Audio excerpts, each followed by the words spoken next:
రేవంత్ రెడ్డి అడిగిన ప్రశ్న ఈరోజు పార్లమెంట్లో దుమారానికి కారణమైంది. పార్లమెంట్లో ఇలాంటి దుమారాలు కొత్త కాదు. కానీ సమస్య ఏంటంటే రేవంత్ రెడ్డి రూపాయి పతనం పైన ప్రశ్న అడిగాడు. సో ఆ ప్రశ్నలో ఆయన ప్రధానమంత్రి నరేంద్ర మోడీ గుజరాత్ ముఖ్యమంత్రిగా ఉన్నప్పుడు అప్పుడు రూపాయి పతనమైనప్పుడు చేసిన మా వ్యాఖ్యల్ని ఉటంకించాడు. దానికి స్పీకర్ అభ్యంతరం చెప్పాడు. ఇలా మీరు ప్రశ్నల కాలంలో ప్రశ్న అడిగేటప్పుడు ఇతరుల కొటేషన్లు చెప్పకూడదు అన్నాడు, ఉపన్యాసం ఇవ్వకూడదు అన్నాడు. ఇక్కడ వరకు ఓకే. रुपया आईसीयू में पड़ा है। देश का दुर्भाग्य है कि दिल्ली सरकार ने ना देश को रक्षा की चिंता है। आपका प्रश्न है क्या सर आप यही प्रश्न है सर, यही प्रश्न है सर। आप किसी प्रश्न स्पीकर सर आप इंटरप्शन मत कर सकते सर। बैठिए, आप एक मिनट बैठिए। Please sit down, please sit down, please sit down, please sit down, please. एक तो माननीय सदस्यगण, आप सदन के नेता हैं, सदस्यों को ये समझा दो, कभी स्पीकर पर टिप्पणी करके ये नहीं कहे कि आप इंटरफेरेंस नहीं कीजिए, ये मेरा अधिकार है। समझ गए ना आज की बात? मेरे पास अधिकार है। दो, कभी नहीं होगा ऐसा। सुन लिए माननीय सदस्य, सबको बता रहा हूं। आप प्रश्न से पूछो, प्रश्न के संबंधित किसी प्रश्न काल में किसी के स्टेटमेंट को कोट करने की आवश्यकता, आप प्रश्न पूछो, जवाब माननीय मंत्री जी देंगे। नहीं कर रहे, इसका हिंदी थोड़ा कमजोरी है। ना आप मुझे मौका दो, आपसे मौका मांग रहे हैं सर। हिंदी में बोले थे, इंग्लिश में भी नहीं बोले। मौका मांग रहे हैं सर, मौका मांगने का समय ऑन रिकॉर्ड है। मौका मतलब बोले।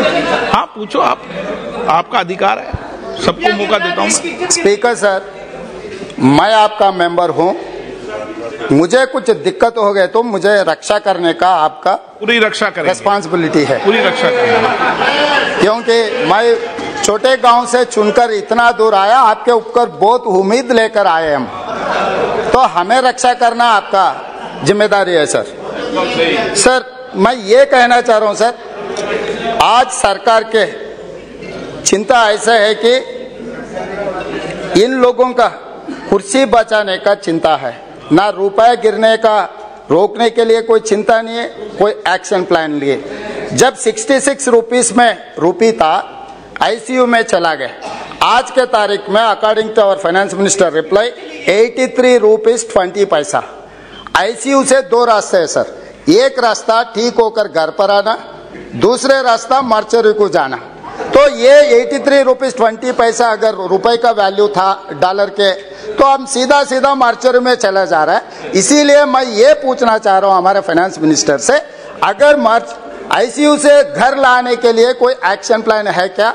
वो उसके मेरा और नरेंद्र मोदी जी का एक ही सवाल है, कब घर पे लाएगा? और मेरा दूसरा, मैडम साहब one more question, supplementary sir supplementary दूंगा आपको।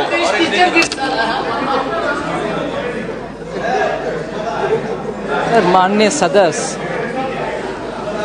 जो तेलंगाना से आते हैं, उनकी हिंदी कमजोर बोल रहे हैं, मेरा हिंदी भी कमजोर है, फिर भी कमजोर हिंदी को कमजोर हिंदी में जवाब दे रही हूँ सर। फाइनेंस मिनिस्टर जी ने मेरा लैंग्वेज के बारे में कुछ कमेंट किए, ये ठीक नहीं है, क्योंकि मैं शूद्र हूँ, मेरे को स्वच्छ हिंदी नहीं आता होगा, वो ब्राह्मणवादी होगा, उनके लिए लैंग्वेज अच्छा होगा, कोई प्रॉब्लम नहीं है। बैठिए, आपको नहीं है। माननीय सदस्यगण, मैं पुनः आपसे आग्रह करता हूं, ये प्रश्नकाल है और माननीय सदस्य ने कहा कि मैं इस जाति से आता हूं, इस धर्म से आता हूं। ये सदन के अंदर आप वरिष्ठ सदस्य हैं, न यहाँ जाति के आधार पर न यहाँ धर्म के आधार पर चुनकर आते हैं, देश की जनता चुनकर आती है। कभी भी ऐसे शब्दों का यूज सदन में नहीं ले कोई भी, नहीं तो मुझे ऐसे सदस्य के खिलाफ कार्रवाई भी करनी पड़ेगी।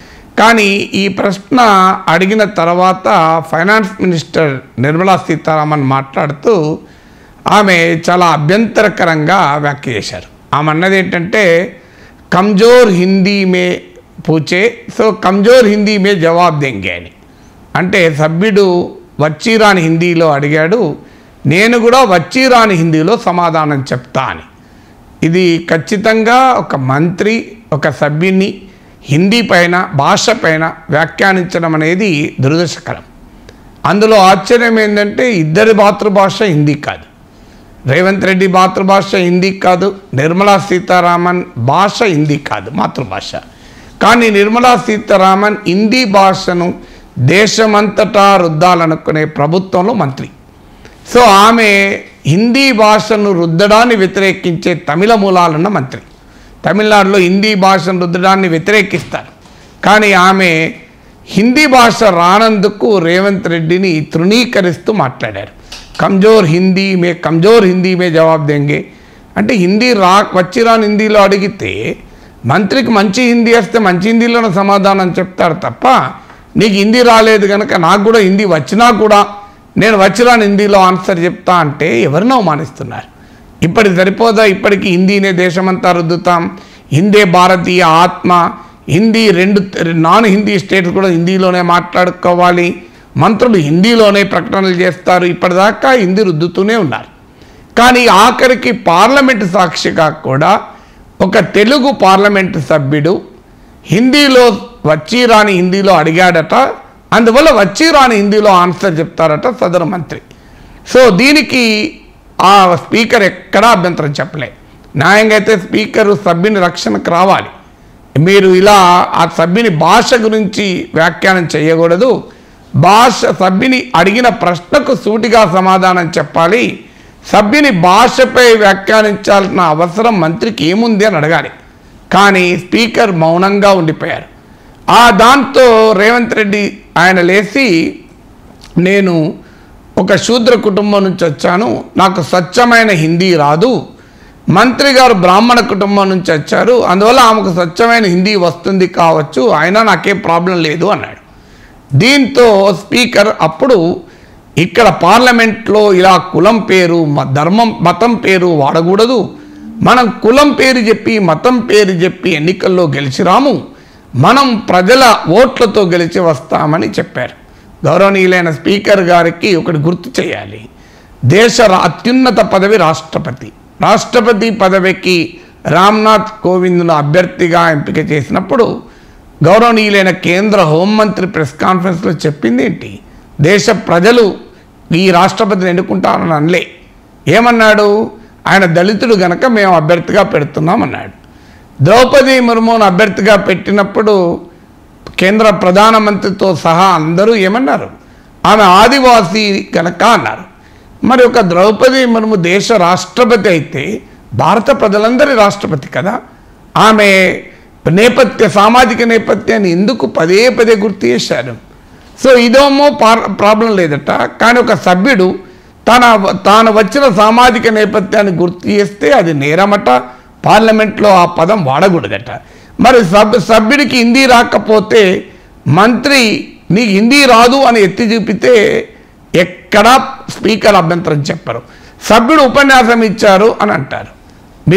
నేను ఆ సంసద్ టీవీ పార్లమెంట్ టీవీలో ఉన్న ఒక డీటెయిల్డ్ వీడియోలోకి వెళ్ళి కొన్ని పార్ట్స్ మాత్రమే పెట్టాను, ఈ రిలవెంట్ పార్ట్స్. మీరు కావాలంటే ఆ వీడియో మొత్తం చూడండి.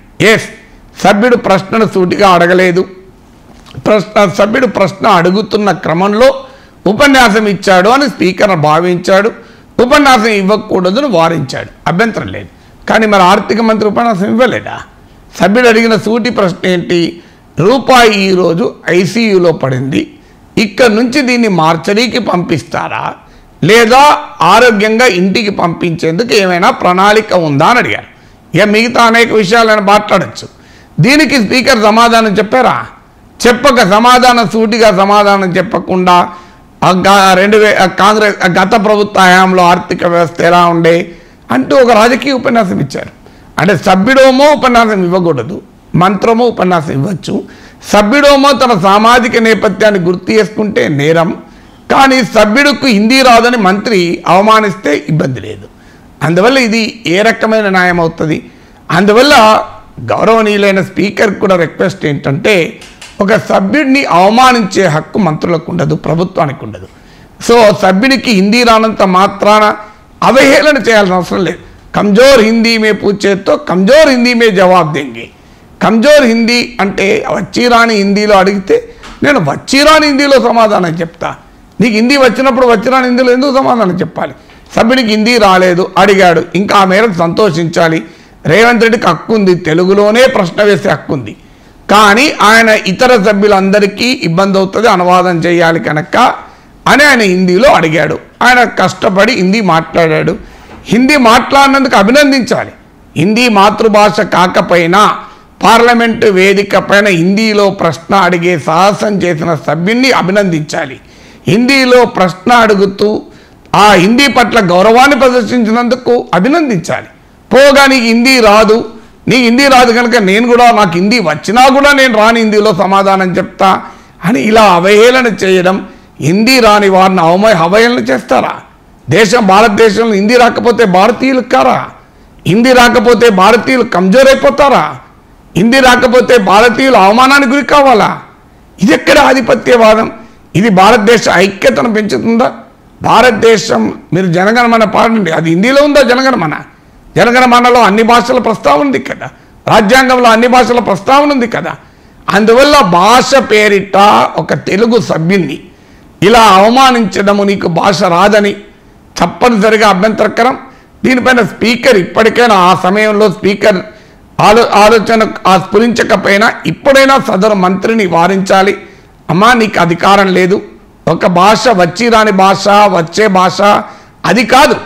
సభ్యుడు అడిగిన ప్రశ్న నీకు అర్థమైందా లేదా? మంత్రికి అర్థమైంది, సభ్యులకు అర్థమైంది, ఈ ఇబ్బంది ఏంటి? ఇదేమన్నా పార్లమెంటు భాషా చాతుర్యము భాషా ప్రావీణ్యాన్ని ప్రదర్శించుకునే వేదికనా?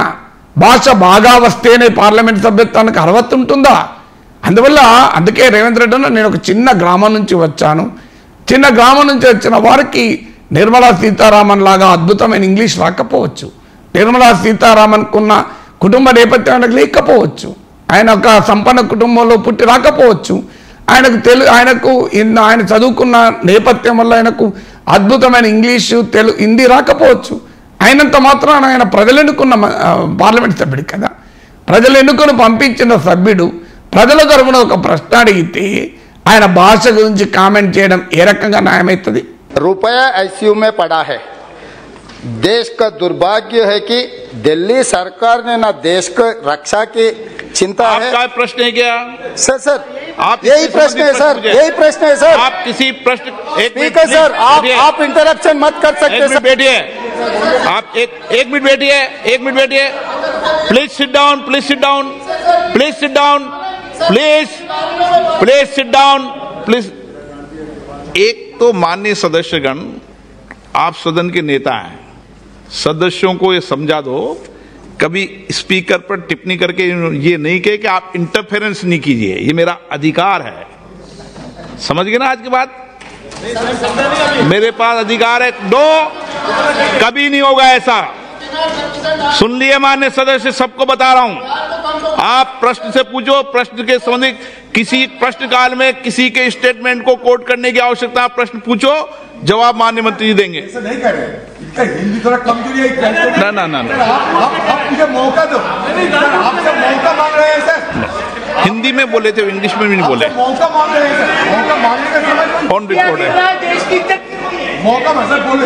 हाँ पूछो, आपका अधिकार है, सबको मौका देता हूं मैं। स्पीकर सर, मैं आपका मेंबर हूं, मुझे कुछ दिक्कत हो गए तो मुझे रक्षा करने का आपका पूरी रक्षा करें, रिस्पॉन्सिबिलिटी है। पूरी रक्षा करें, क्योंकि मैं छोटे गांव से चुनकर इतना दूर आया, आपके ऊपर बहुत उम्मीद लेकर आए हम, तो हमें रक्षा करना आपका जिम्मेदारी है सर।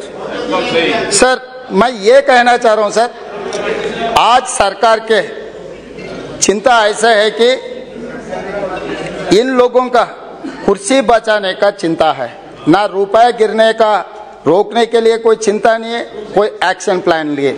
जब 66 रुपीस में रूपी था, आईसीयू में चला गया। आज के तारीख में according to our finance minister reply 83 rupees 20 पैसा। आईसीयू से दो रास्ते हैं सर, एक रास्ता ठीक होकर घर पर आना, दूसरे रास्ता मार्चरी को जाना।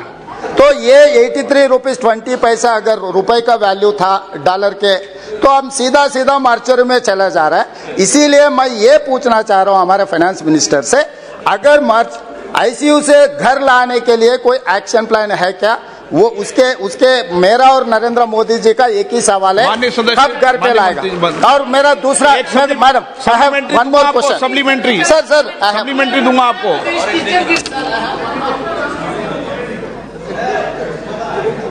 सर, माननीय सदस्य जो तेलंगाना से आते हैं उनकी हिंदी कमजोर बोल रहे हैं, मेरा हिंदी भी कमजोर है, फिर भी कमजोर हिंदी को कमजोर हिंदी में जवाब दे रही हूँ सर। फाइनेंस मिनिस्टर जी ने मेरा लैंग्वेज के बारे में कुछ कमेंट किए, ये ठीक नहीं है, क्योंकि मैं शूद्र हूँ, मेरे को स्वच्छ हिंदी नहीं आता होगा, वो ब्राह्मणवादी होगा, उनके लिए लैंग्वेज अच्छा होगा, कोई कोई कोई कोई प्रॉब्लम नहीं है। बैठिए, आपको नहीं है। माननीय सदस्यगण, मैं पुनः आपसे आग्रह करता हूं, ये प्रश्नकाल है और माननीय सदस्य ने कहा कि मैं इस जाति से आता हूं, इस धर्म से आता हूं। ये सदन के अंदर आप वरिष्ठ सदस्य हैं, न यहाँ जाति के आधार पर न यहाँ धर्म के आधार पर चुनकर आते हैं, देश की जनता चुनकर आती है। कभी भी ऐसे शब्दों का यूज सदन में नहीं ले कोई भी, नहीं तो मुझे ऐसे सदस्य के खिलाफ कार्रवाई भी करनी पड़ेगी।